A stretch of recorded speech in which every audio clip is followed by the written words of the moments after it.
Come on in, bestie. Welcome to StoryPod, where we do the doing of story development together. Brought to you by Creative BFF.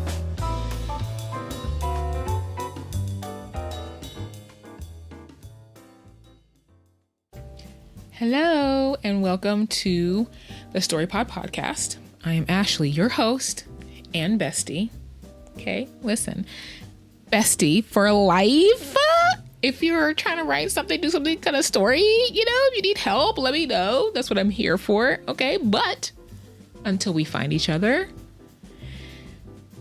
I am forced to go to the waters of Reddit. It's not forced. I enjoy going there to find people's questions, which is what we're doing today. I kind of jumped all the way ahead. Welcome to the podcast. Okay. This is a video and audio edition. So please feel free to jump on over to my YouTube if you want to watch it there.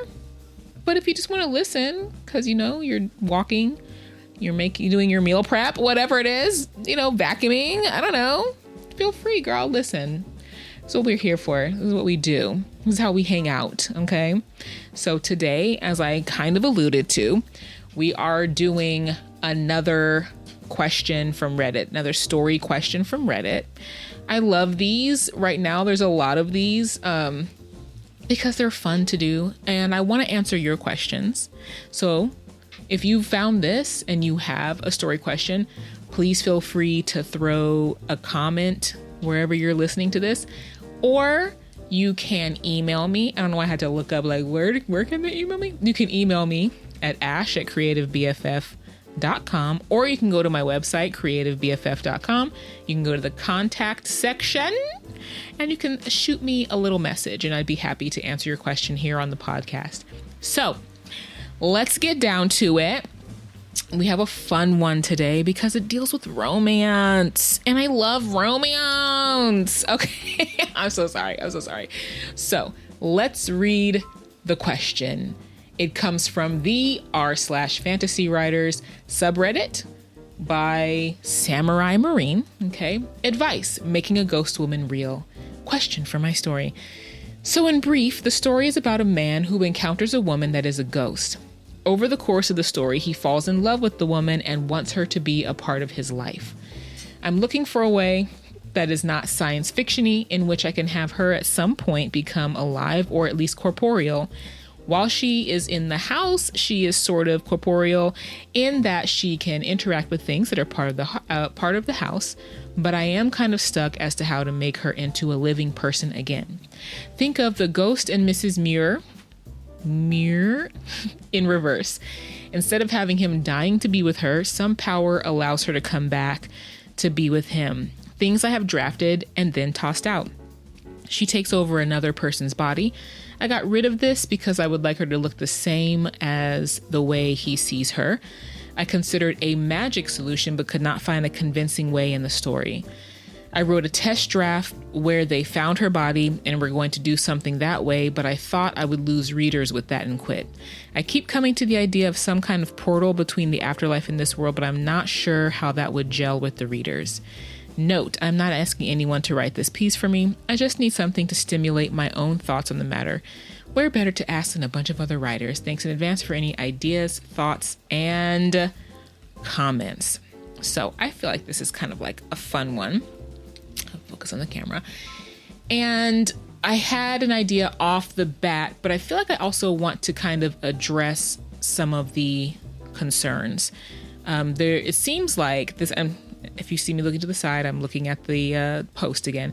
It seems like, and I don't think this is a bad thing, but a number of the possible solutions that Samurai Marine threw out, it's because they're not sure if the audience would like it. Well, I appreciate that type of concern.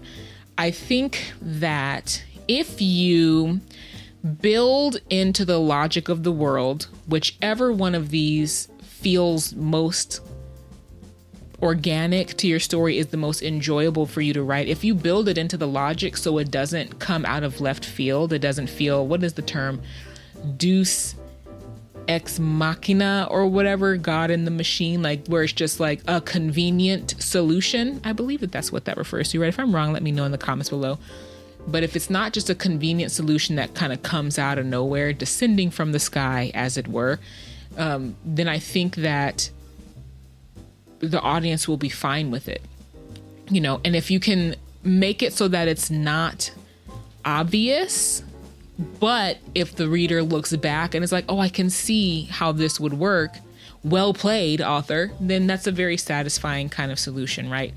And maybe what I'll do here is also kind of think about ways that each one of these could work out, what you might need to build in. But getting into my immediate thought, if we're ruling out all of those things, you don't want magic, you don't want science fiction, you know, possibilities, you're not really wanting to do a portal between life and afterlife, then a solution that I could think of that, you know, you would have to suspend your disbelief for it to work is like, well, maybe she's not actually dead. Maybe she's in a coma somewhere, so that the gag is just really rejoining her consciousness and her body rejoining her consciousness, her spirit with her body. Now, how her spirit is somehow wandering around this gave me another idea, in this house, that is going to be another, and there's ways to do that. You know, there's so many possibilities of how that could be achieved, but it may require science fiction. It may require fantasy. Another option that I just came up with is, and this kind of is still in the fantasy, but they're on the Fantasy Writers subreddit. So you're going to have some kind of fantasy. You want a ghost to come back to life. So it's going to be something that's not real, right? Maybe they're both, you know, in some kind of dream state. Maybe now this is pulling it out of death, you know what I'm saying? But maybe they're both like in comas or something like that. And this house is a place where their minds are meeting. Maybe this is a place where maybe it's a place of dreams where they're meeting and falling in love and things like that. Those are kind of like really outside of the realm of what this writer wants to do. So those might not be solutions that they want to do, but let's kind of look at solutions, some of the things that they've drafted. I'm going to pull it up so I can see it a little more easily. Please forgive me. So the first one, excuse me, is that she takes over another person's body. I'm probably not even going to address this one because I don't think that this is the right solution. Not only because she wouldn't look the same as her ghost spirit does, but also depending on how it's set up, it doesn't have to necessarily be the problem that I'm getting ready to suggest, but it's kind of janky that she's just going to take over somebody else's body. I mean, I guess you could do it to where it's a person who's dying. Their body, it's like the spirit just left the body, and so now she can kind of inhabit that body, but it's like the person was dying, the body was failing, so it wouldn't be a good body to choose anyway, right? You would be reanimating a corpse that perhaps has some kind of physical trauma. Maybe they were hit by a car, or, you know, had some kind of prolonged sickness or sudden illness or something, but for whatever reason, the body is being vacated. So the body is not necessarily viable. So that leaves the other option of her just like yanking somebody else's body. And that makes her character not one that I would like. You know, if we're not going sweet, loving, wonderful, good characters, if this is more of a dark romance type of thing, and if this would fit with her character, that she takes somebody else's body, maybe it's a villainous type of person, you know, okay, you know, and as long as it works within the logic of the characters and the story, you know, you could do that. And then you could probably come up with some kind of way for it to turn the body into something looking like that character, but we're going to disregard that one. Moving on to the other ones. A magic solution, but couldn't find a convincing way in the story. So the solution to that, if you want to do something magic, is you just build it into the world that you're creating. If it wouldn't work if this is just like our normal world, right? Where magic is not really like a thing, right?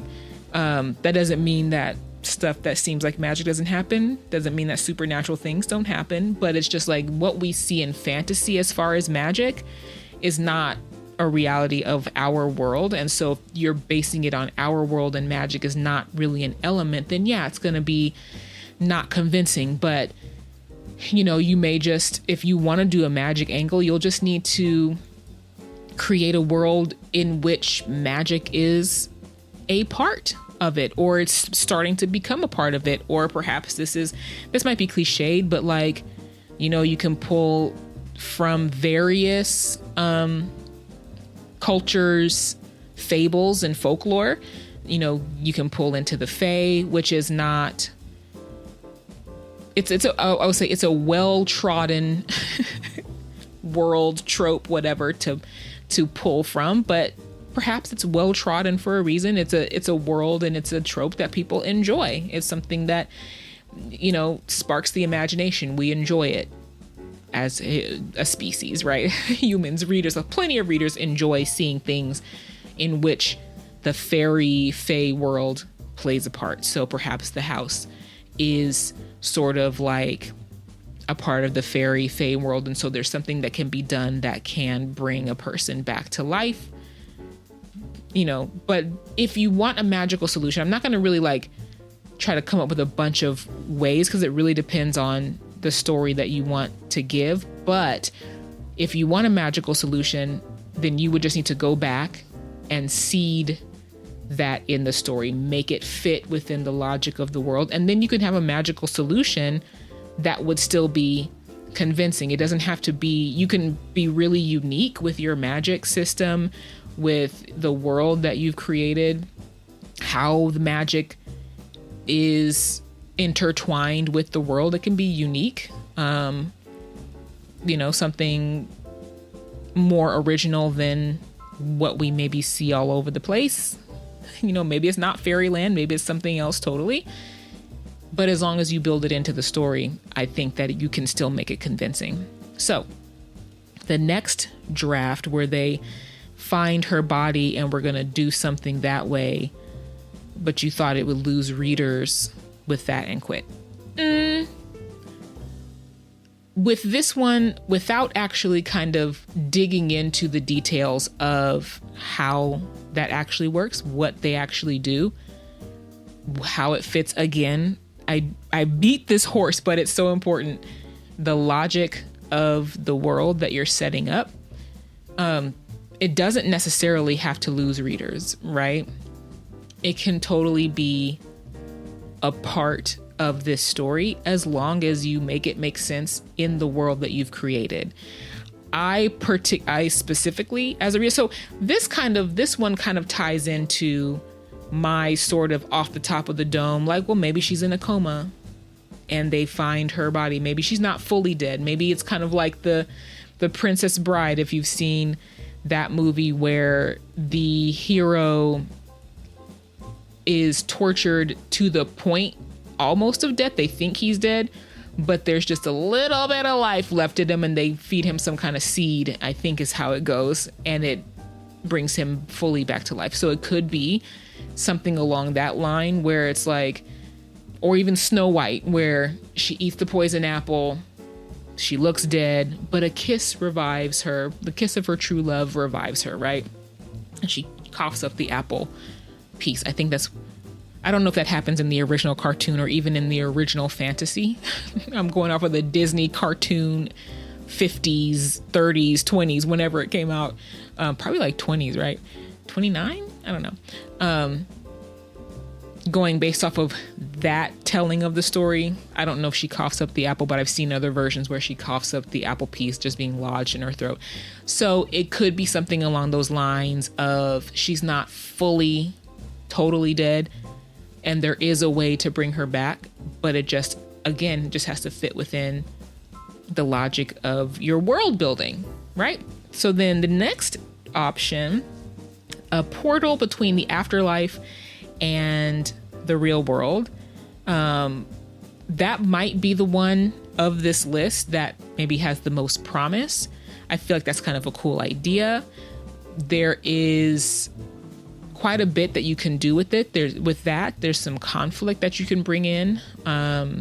Is that a thing that has happened before? That is possible that, if I don't know if this is where you really want to go with the story, but like if they do this with her, they open that portal, can it be, happen with other people? And then if you want to make this like a series, having that as an element that works within your world, if you want to do more ghost living love stories and how they bring the ghost back to life. But if you did that and it was like a continual trope or a continual mechanic in your story, I feel like you would have to make it not easy to do. Something that each particular couple would have to overcome hurdles that are unique and specific to them in order to make it happen. So it's not just like the portal can be open for whatever. Maybe, okay, here we go. Maybe even like pulling in again to other cultures.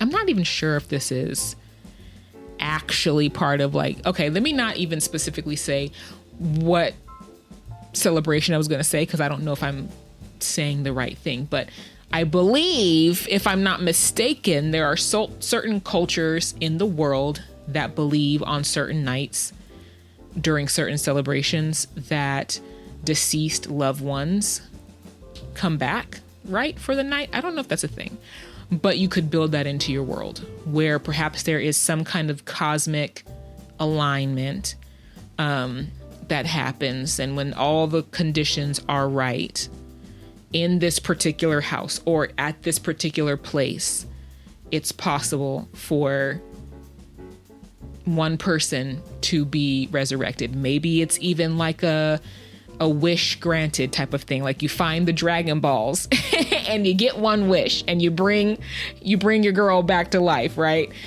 Wasn't Goku resurrected a couple times when they found the Dragon Balls? So maybe that's a thing. Maybe there's a little bit of a journey that the hero can go on to find some kind of artifact or something in order to bring this person back. Perhaps it's not death. Perhaps it's like a curse that was put on her and she maybe thinks that she's dead, but perhaps she's not actually dead. Maybe it does tie back into finding the body and having to do something with that body in order to bring her back or to lift the curse in some kind of way. Perhaps the house is cursed that, every generation or something, a person living in the house is bound to this house forever. Their spirit is bound or something like that. But they're not actually like dead. Maybe because she's not in the afterlife, she can be brought back to life. You can look into and kind of think about, what does it mean to have matter? Maybe look into some science. What does it mean to be corporeal? Are there other ways to become corporeal other than just being born? Just being born, you know what I'm saying?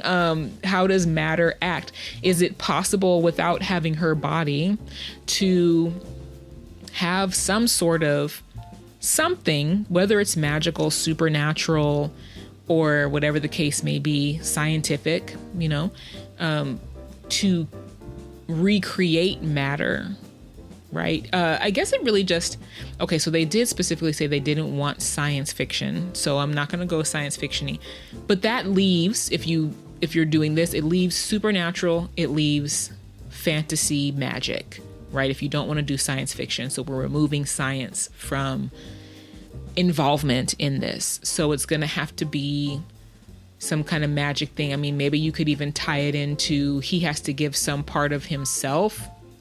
I don't know, a rib, I don't know, for, her to be kind of rebuilt on. I don't know. So, hopefully this was helpful. I don't know if this person is ever going to see it or if they will see it in a time, this video or hear this podcast in a time that would be beneficial for them. Because I think I grabbed this post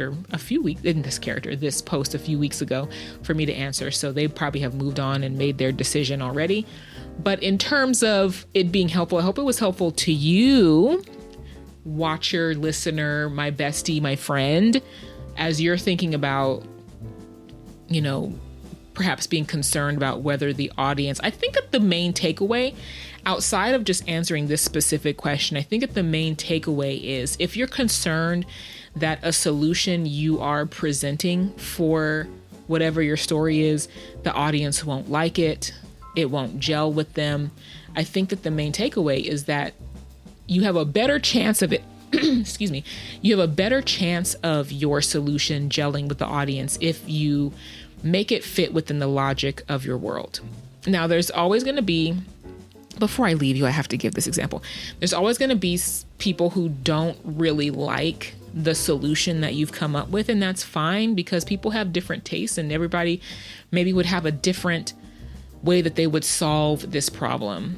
But at the end of the day, there are so many different types of readers that you cannot allow you trying to please every one of those types of readers to keep you from finishing your story. At the end of the day, if you do your best to build it into the world and you go with a solution that feels right to you as a writer, there are going to be people who like it. There are going to be people who like it, and there are going to be people who maybe don't like it. Now, before I leave you, I want to talk about this as it relates to that. So going back to the what is that series called? The Twilight series, right? Okay, so as I have mentioned in previous episodes, I read it and I was really into it the first time that I read the series. But I had a huge issue with the way that they resolved Jacob's story, to the point where for a long time I was making up other fan fiction in my mind that I never wrote for Jacob to resolve what I felt like was a terrible way that they took his character, or that she took his character, the author. Spoilers, spoiler alert, but this series has been out for a long time. So what she ended up doing was she made Jacob imprint on Bella's baby. I don't like that at all. But here's the thing about it. She did prepare the audience for that possibility, and it was one that I did not see coming. There were other characters within the werewolf tribe where we see this particular world logic of werewolves imprinting on somebody, and now that becoming their center of gravity. That person becomes their center of gravity. That person does not have to return their love. They don't have to, that person is not now forced to marry or be in love with that person. But, now for the rest of the wolf's life, they will at least be, bound by that imprint to want to make sure that person is safe, to want to care for them, whatever. Now that I'm remembering, she did have another character in the wolf pack who imprinted on a young child. And she tried to make it very clear that this imprinting was not romantic or sexual at this time, because the guy who imprinted, I think, was probably a teenager. I don't think he was in his 20s. I think he was a teenager. And the child that he imprinted on, she was a toddler. And I think there was even a scene of him playing with her at the beach. And so it's not, so the author tried to be it's not romantic. He's just very protective of her. But I believe, if I'm not mistaken, you let me know if I'm mistaken in the comments, that she kind of alluded to the fact that when this girl became of age, that perhaps there would be romance that would happen between them. Gross. I don't care. Gross. I didn't like it, but because it was a side character, it was okay, well, that's weird. And then we just moved on with other stuff happening in the story. Now, to her credit, she did foreshadow that. And I feel like this is a terrible solution. I feel like that should not have been the case, but it's her story. Okay. It's her story. She foreshadowed it. She showed us that it's a possibility. And so then when Jacob did it, and it's kind of like using that as the excuse of that was why he was so into Bella, because some part of him knew that he would imprint on her baby. Some part of, I don't know. That was gross to me. I didn't like it. And I felt like it was a disservice to Jacob as a character. I felt like he should have not even in the story. Like, we're not focusing on Jacob anyway. He's the second lead. Now, I was team Jacob. All right. I loved a good best friend love. Okay. At that time, but just give him a side story. Let him find someone totally else who is of age. Okay. Not a baby fresh out the womb. And now she's, it's kind of like, okay, there was all these other extenuating things of like, because Bella's baby was like half vampire, half human, she was going to grow super fast. Right. So she's like leaps and bounds. I think that she almost becomes like an adult, within a very short amount of time. I don't know how long the timeline was. So it wasn't like she was going to be a baby for 20 years and Jacob was going to have to wait around for that. Now, the other thing that she put in there is that once the wolf's imprint, I think their aging slows down drastically. And I think that it also affects the person that they imprint on. So they age very slowly at that point. But I felt like that was a terrible solution. I did not like it. Like I said, she put it in there. She let us know. And I didn't see it coming because I'm like, surely she wouldn't do that. I didn't even think to attribute it to Jacob. But that, me telling that was just an example of, even if you do kind of like foreshadow, you do kind of seed that, you do allude to it, you do build it into the logic of your world, whatever the solution is that you're coming up with, there's going to be somebody who doesn't like it. But I feel pretty strongly that you'll have a better chance as long as there's not like a super underage age gap situation going along with it that leans towards something that is inappropriate that we don't like as a society. Okay? Thank you. That's all I have to say about that. Listen, love you. Have a great rest of your day.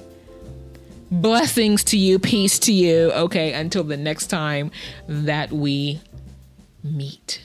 Goodbye.